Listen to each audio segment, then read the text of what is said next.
by the power of Grayskull.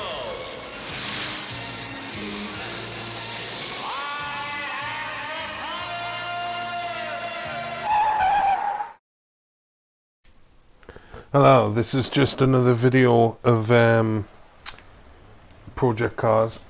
This is the first time I've done a video on Project Cars because I didn't have the game until just like the other day, so I went and got it because I was missing having a decent racing game because the crew in the drive club were absolutely shit.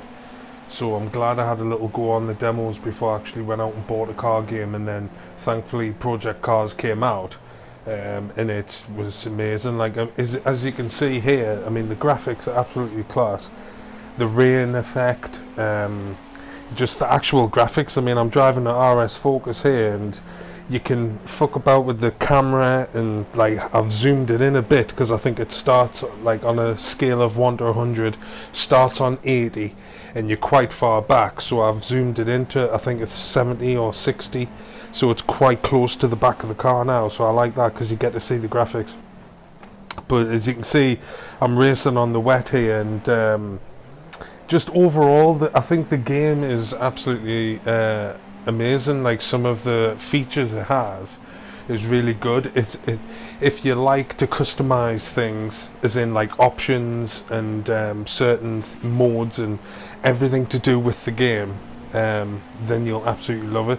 I'm not talking about like customizing the cars because unfortunately you can't do that, but I suppose if you're racing the RS Turbo, then it's already done up. You don't need to start putting aftermarket parts on it and daft wheels, and you know what I mean. So, and you get plenty of liveries to pick from.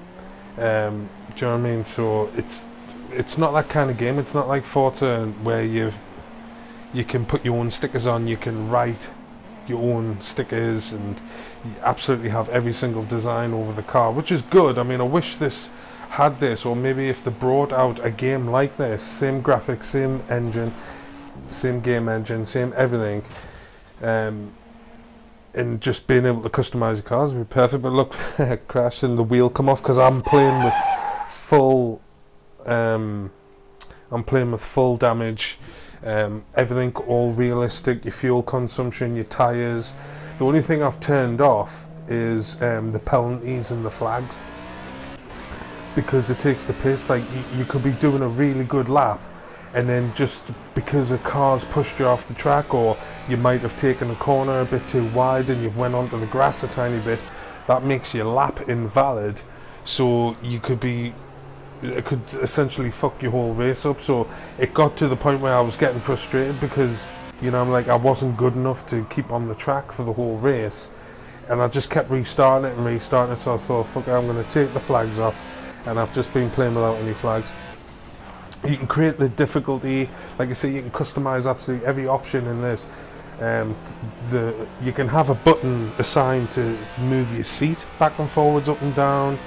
You put your windscreen wipers on, you have your lights, you can even have your ignition as a button and start your engine as a button. So if you had like ignition as square and you start your the starter button as X, you could like hold in square for the ignition, and then you'd have to press X to actually start the car. But I've got mine on automatic because sometimes you forget. But like I say, it's just a really good game. That's just one of those games where if you like a racing game and you're into racing games, then it's perfect for you. The difficulty, you can change the difficulty, but if you just find the right setting where it's not too easy but it's challenging enough, where, I mean, you're winning the races but you've got to fight to win them, you can always change it before every race, so you know you're basically in control. You feel like a game developer because you can faff about with the weather. You can change absolutely every degree of the race to like suit your specific tailored standards, so it's really, really good for customization and the options and everything, because there's everything to change. But like you say, it's really good. There's not that many cars. I like the amount of tracks because there's absolutely loads of tracks, and they're all real, not like Gran Turismo where, you know, there's the mountain trail, or, you know, the autumn ring, where it's just made up Gran Turismo tracks. These are actual racing circuits that exist. Silverstone, Snetterton, Alton Park, Laguna Seca's on there, Nürburgring, just all the most famous tracks you can think of are all on there. So it's great because you actually, because I quite like Silverstone now. Now I've been driving around it quite a bit in my story on the career mode. So I quite like Silverstone because there's a few tight corners, but there's like straights as well, so you can get the most out of your car. Plus you can test the acceleration and the handling and everything. But I'm just driving a Caterham 7 here, so I was enjoying that. On this video, I forgot what this one is, but let's see how I cut the track there, and because I've got no flags or penalties, it just says me laps invalid, but I still stay first.